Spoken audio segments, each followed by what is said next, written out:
सभी गुरुजन हैं और आज सेवानिवृत्त हो रहे हैं, तो गुरु का महत्व कितना है, दो तीन चीजें उसमें हम बताएंगे। गुरु का महत्व पहले तो रामचरितमानस में गोस्वामी तुलसीदास जी ने पहली चौपाई में ही लिख दिया था कि बंदौ गुरुपद पदुम परागा, बंदौ गुरुपद पदुम परागा, सूरज सुबास सरस अनुरागा। एक जगह और उन्होंने लिखा कि गुरुर ब्रह्मा गुरुर विष्णु गुरुर देव महेश्वर, गुरुर ब्रह्मा गुरुर विष्णु गुरुर देव महेश्वर, साक्षात गुरु परम ब्रह्म तस्मै वे गुरु नमः। मतलब गुरु की तुलना उन्होंने भगवान से भी कर दी। और कबीरदास जी ने तो उससे भी आगे निकल के कहा कि कबीरा हरि के रूठते गुर के सरने जाए, कबीरा हरि के रूठते गुर के सरने जाए, का कबीर गुरु रूठते हर नहीं होता है। मतलब कबीरदास जी ने तो गुरु को भगवान से भी ज्यादा स्थान दिया है। और इतना ही नहीं, कबीरदास जी ने एक दिन और लिखा कि सब धरती कागज करूं लेखन सब बन रहा है, सात समुद्र की मस करूं गुरगुण लिखा जाए न जाए। उन्होंने कहा था कि जितनी सातों धरती है, जितनी धरती है सबको हम कागज बना दें, और जो जितने समुद्र है सबको स्याही बना दें, जितनी जंगल की लकड़ियां हैं सब लेखनी बना दिया जाए। इसके बावजूद भी गुरु का जो है वर्णन, गुरु के गुण को लिखा नहीं जा सकता। तो आप सभी शिक्षक रहे हैं, अब शिक्षक के रूप में बखूबी अपनी भूमिका अदा की है। इसके लिए आप लोगों को बहुत बहुत बधाई और बहुत बहुत सम्मान है, बहुत बहुत धन्यवाद है। एक जब हम लोग एमएससी करते थे तो डॉक्टर एनपी सिंह हम लोगों को पढ़ाते थे केमिस्ट्री। वो कहते थे कि अगर किसी को अगला जन्म होना है आदमी का, किसी को अगर अगला जन्म आदमी का लेना है तो वो एक अच्छा शिक्षक बन जाए। हमने कहा सर ये कैसे कंफर्म होगा? कहे कि आदमी को ही केवल पढ़ाया जाता है। अगर आपने अपनी इस जिंदगी में कुछ निवेश किया है, कुछ इन्वेस्टमेंट किया है पढ़ा के बच्चों को, तो रिटर्न तो कुछ मिलेगा ना। रिटर्न मतलब आपको कोई पढ़ाएगा अगले जन्म में, और अगले जन्म में पढ़ाने के कंडीशन बनाने के लिए आपको आदमी बनना ही पड़ेगा। तो अगर आप अच्छा शिक्षक आप लोग रहे हैं, अच्छे से अपने दायित्व का निर्वहन किए हैं, ये जन्म तो सही है, अच्छे से बीता है, अगला जन्म भी बहुत अच्छे से बीतेगा, हमारी ये शुभकामना है। भगवान से प्रार्थना भी है, और भगवान से यह भी प्रार्थना है कि आप लोगों की जो शेष दिन है वो भी बहुत हंसी खुशी से अच्छे से बीते, आप दीर्घायु हो, शतायु हो, सभी छह लोग। दो तीन चीजें जो मुझे कहना था कि सेवानिवृत्त का मतलब सीधा सा ये है कि कहीं 58 साल पर सेवानिवृत्ति है, कहीं 60 साल पर है किसी विभाग में, कहीं 62 पर है, कहीं 65 पर है, वो जॉब के अकॉर्डिंग है। तो आप जिस दिन सेवा में आए उसी दिन तय हो गया कि आप कब सेवानिवृत्त होंगे। सेवानिवृत्त मतलब एक औपचारिक बंधन से निवृत्ति। बाकी तो आपके लिए पूरा संसार है, काम करने के लिए, सेवा देने के लिए पूरा संसार है। अब कहीं कोई बंधन नहीं है, आप अपने पसंद का क्षेत्र चुन करके सेवा दे सकते हैं। तो ये चूंकि कोई 62 साल से कम नहीं कर सकता, इसको एक दिन बढ़ा नहीं सकता। इस संबंध में एक कहानी जो हमने वहां भी सुनाया था, मुझे प्रासंगिक समझ में आ रही, बहुत सारे लोग हैं तो थोड़ा सा, जैसे अब आप सेवानिवृत्त होने से हम लोग नहीं रोक पा रहे हैं, कोई नहीं रोक पा रहा है, लेकिन कुछ चीजें जरूर हैं जिसको हम लोग रोके रहेंगे। तो इसी से रिलेटेड एक कहानी थी। एक बार सूरदास सत्संग करने एक जगह गए थे। सत्संग ज्यादा देर तक चला, रात हो गई, लगभग 11 बज गए। जब सूरदास जी आ रहे थे तो रास्ते में एक बड़ा सा कुआं था। सूरदास जी अकेले थे। भगवान को लगा कि अगर आज हम सूरदास की मदद नहीं करेंगे तो अगले दिन से सूरदास जी का इतिहास खत्म हो जाएगा, सूरदास जी इतिहास के पन्ने में हो जाएंगे।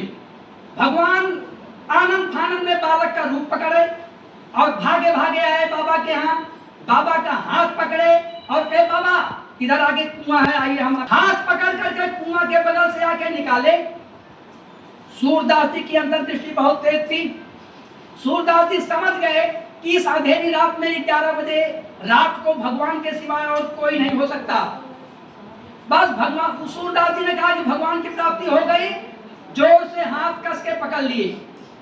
जब हाथ कस के पकड़ लिए, भगवान को लगा यार सूरदास जी पकड़ना चाह रहे हैं, भगवान छोड़ना चाहे, दोनों की जोर आजमाइश हुई। भगवान हाथ छुड़ाकर भाग गए। जब हाथ छुड़ाकर भाग गए तो सूरदास जी ने एक पद लिखा जो यहाँ बहुत प्रासंगिक है। उन्होंने कहा था कि कर निमकाए चले जा तो हो दुर्बल पाए के मोह, कर निमकाए चले जा तो हो दुर्बल पाए के मोह, अगर हृदय से निकल जा तो बलि बखानो तो। क्या कहा कि आप बहुत मजबूत हैं, भगवान हैं, हमसे हाथ छुड़ा के चले जा रहे हैं, लेकिन अगर आप में ताकत है तो हमारे हृदय से निकल जाइए। तो आप सभी लोग 6 लोगों के लिए बातें समर्पित है कि शासन का नियम है 62 साल के बाद आपको सेवानिवृत्त कर दे रहा है, आप चले जा रहे हैं, लेकिन जो हमारे हम लोगों के दिलों और दिमाग में है, हम लोगों के हृदय में है, ये निकलना आप लोगों के बहादुरी की बात है। तो आप लोग हम लोगों के दिल में है, इतने साथ हम लोग साथ में रहे हैं, तो इसके लिए भी आप सभी को बहुत बहुत बधाई और बहुत बहुत शुभकामना है। एक और विदाई का प्रसंग है, बहनों के लिए है। विदाई का ही प्रसंग देख रहे हैं, एक बड़ा अच्छा था। जनक को विदेह राज कहा जाता था, जनक को विदेह राज कहा जाता था। सीता जी को पहुंचाने के लिए कम से कम नगर के बाहर तक जनक जी आए, जनक जी के साथ उनका परिवार भी रहा होगा। जब विदाई करने लगे, माने जब लौटने की बात आई, तो जनक जी देहाभिमान से ऊपर उठे हुए व्यक्ति थे, लेकिन उनके बारे में गोस्वामी जी लिखते हैं कि सियहि बिलोक धीरता भागी, सियहि बिलोक धीरता भागी, रहे कहावत परम विरागी। मतलब सीता जी को देख के वह भी अधीर हो गए, जबकि वो परम वैराग्यवान कहे जाते थे। तो विदाई का क्षण ऐसा होता है, तो बहनों के लिए समर्पित था, लेकिन उसमें कोई बात नहीं। अब आपका ये दूसरा क्षेत्र है और चुनना है। एक चीज और, गुरु शिष्य परंपरा में कई दिन वो कह रहे थे मुकेश जी कि सर गुरु शिष्य परंपरा पर कुछ बोला जाए। तो गुरु शिष्य परंपरा का ये प्रकरण बहुत अच्छा है, आज के ही प्रासंगिक है। भगवान राम और लक्ष्मण, भरत और शत्रुघ्न, चारों लोगों की शादी विश्वामित्र जाके कराए जनकपुर में। शादी कराने के बाद वापस आए, 10-15 दिन अयोध्या में रहे, बहुत अच्छे से सेवा सत्कार चल रहा था गुरु जी का। लेकिन गुरु जी को तो आश्रम भी देखना था, कब तक रहते हैं नगर में। जब जाने लगे तो चक्रवर्ती सम्राट राजा दशरथ स्वयं पत्नी के साथ और पूरे परिवार के साथ उनको पहुंचाने नगर तक गए थे, नगर तक पहुंचाने गए थे। और जब पहुंचाने गए थे तो उनकी एक देखिए जरा भी अभिमान नहीं, चक्रवर्ती सम्राट के पास जरा भी अभिमान नहीं गुरु के प्रति, और गुरु के प्रति कितना समर्पण था। उन्होंने कहा था नाथ सकल संपदा तुम्हारी, नाथ जो भी संपदा है सब आपकी है।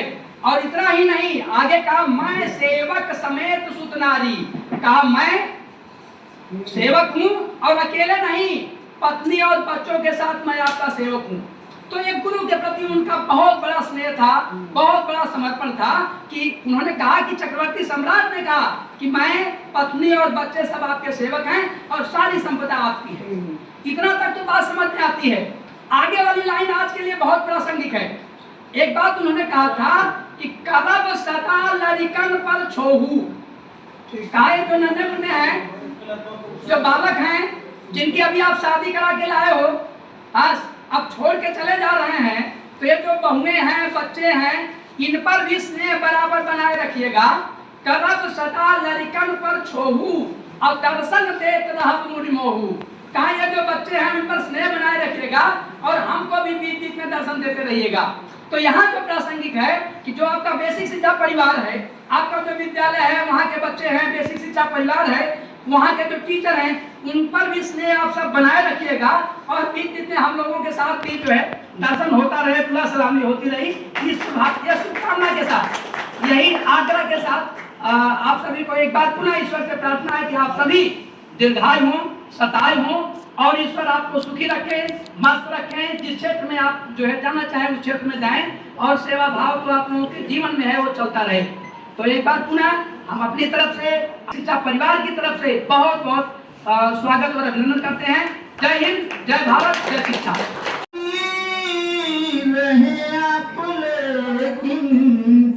हमेशा हमारा दिलों में रहेंगे हमेशा हमारे दिलों में